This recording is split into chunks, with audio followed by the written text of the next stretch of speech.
I'm Roshan Biyanwila, and my student ID number is 1941796. So I'll be presenting on the main heading under leading and managing an organization uh, during a pandemic. The sequence of my presentation as depicted on the screen. So I'll be covering all these areas briefly. How have the past generations managed global pandemics? What role has politics played? How governments address health crisis? What lessons from recent pandemics like HIV, AIDS are reflected as to how scientists are responding to COVID-19? What are its effects towards the organization and stakeholders? How should we respond to it while ensuring the survival of organization and upholding ethical standards? Is this the new normal which we have to live in? These are questions that are presently heard and many business leaders are attempting to answer. The present pandemic situation is introduced by McKinsey and Company as one of the toughest leadership tests thus far.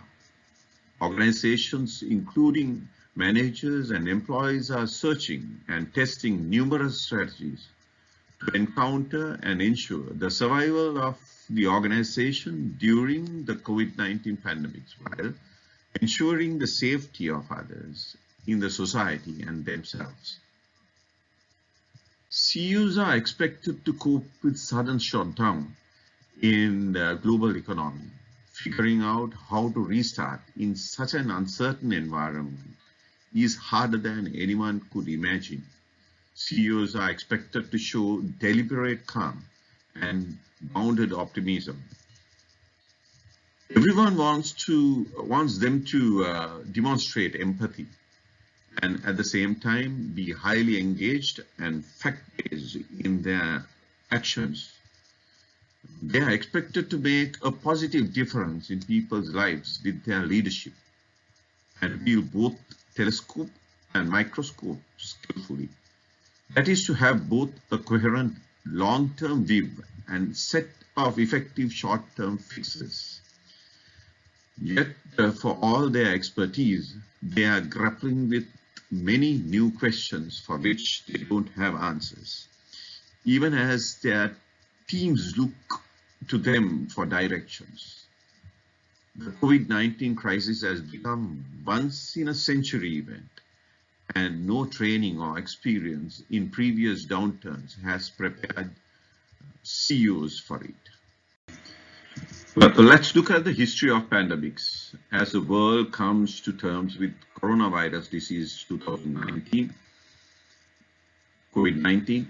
One might find some more comfort in considering the historical context of global pandemics, such as the Black Death from 1346 to 1353, an outbreak of plague devastated Europe, Africa, and Asia, with an estimated death toll between 75 to 200 million people.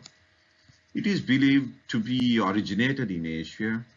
The plague most likely jumped continents where the fleas living on the rats that so frequently lived on merchant ships. Plague of Justini, 541 to 542. It is reported to have killed possibly half the population of Europe and Mediterranean port cities, killing up to 25 million people in its year-long reign of terror. However, other diseases also have done their damages respectively, as per the damages shown on the slide. So let us now look at the framework of executive decisions making during COVID-19. Anita suggests that executives must consider 3 different criteria when making strategic decisions during a global pandemic.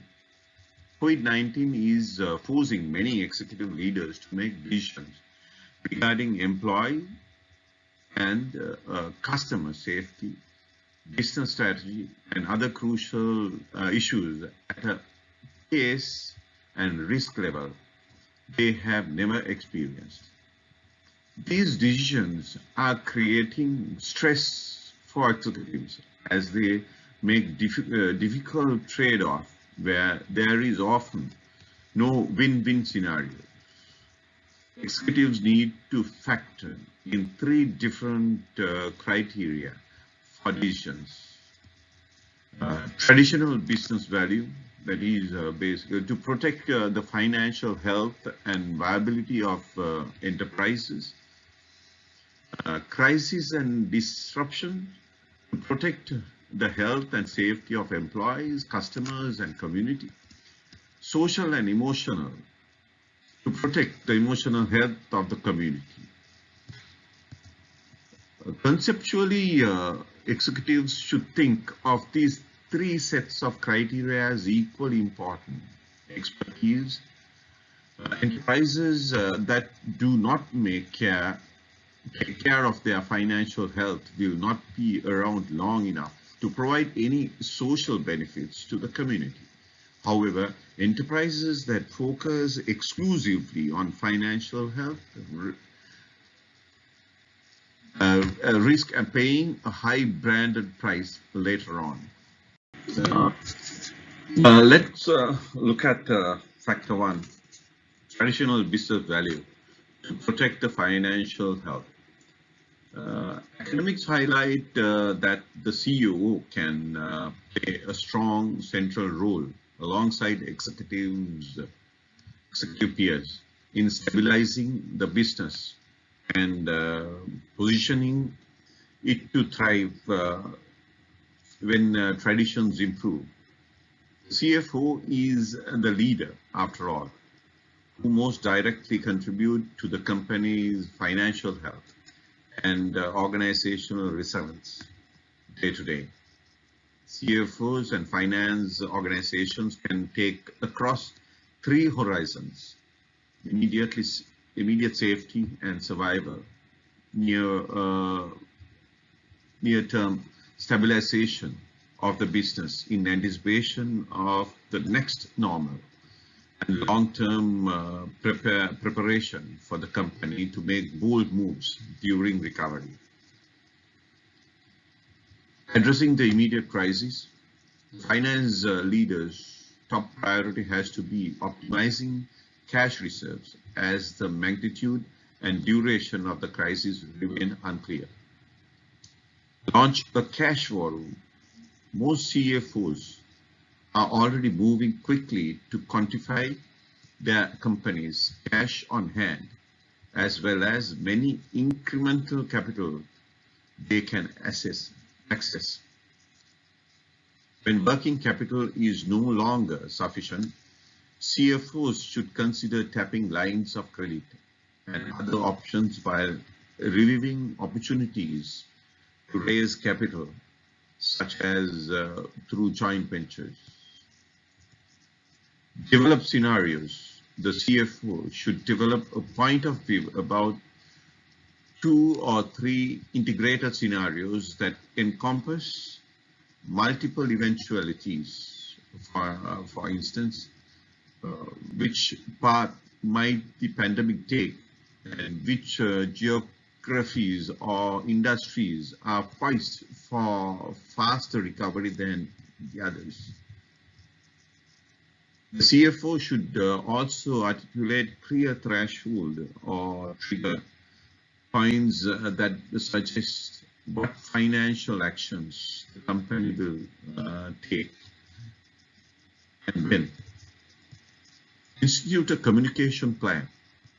It is equally critical to communicate proactively with the boards of directors and investors. The message to both should focus on crisis, actual and projected effects on the company, the actions being taken to protect the business, the liquidity situation, and any changes to earlier earnings commitments. Stabilizing the business. One's concerns about cash preservation have been addressed. Next, we have the factor two, crisis and disruption. To protect the health and safety of employees, customers, and community. EY Global highlights that the top priority of an organization during a pandemic should be the safety and the well-being of its workforce.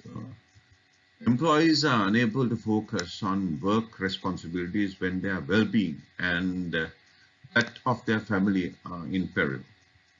Hence, a critical question firms must address at the onset of a pandemic event is whether their employees are safe, followed by whether they are available to perform critical functions.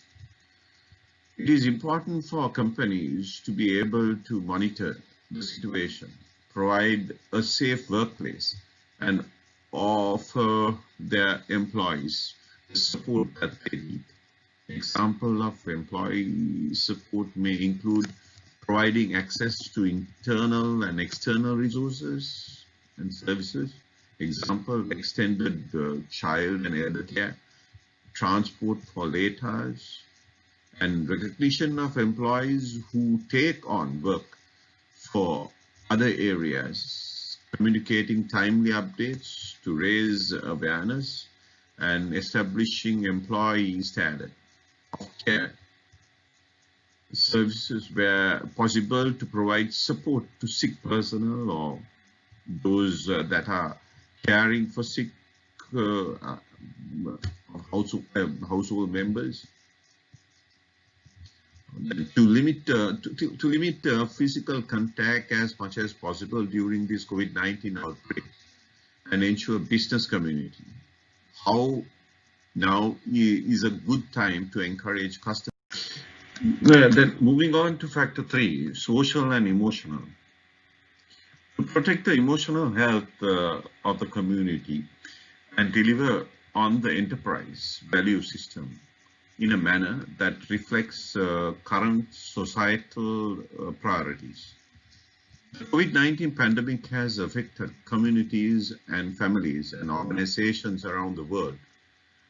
Decisions must be made with considerable thought given to social elements, community, emotional, and ethics that might not normally be factors.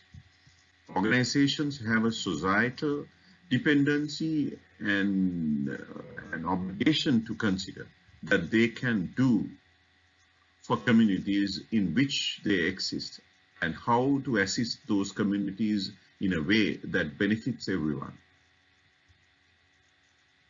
For example, organizations have waived delivery fees on prescriptions to encourage people in the. Well, in conclusion, we do not know how the COVID-19 pandemic will play out or how well the policy interventions will work.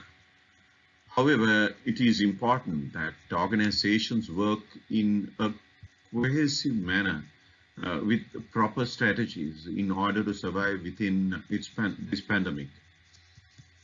It should be highlighted that the concepts that were learnt during the past two activities on the paper written on everyday leadership, business ethics are also applicable where power is being delegated to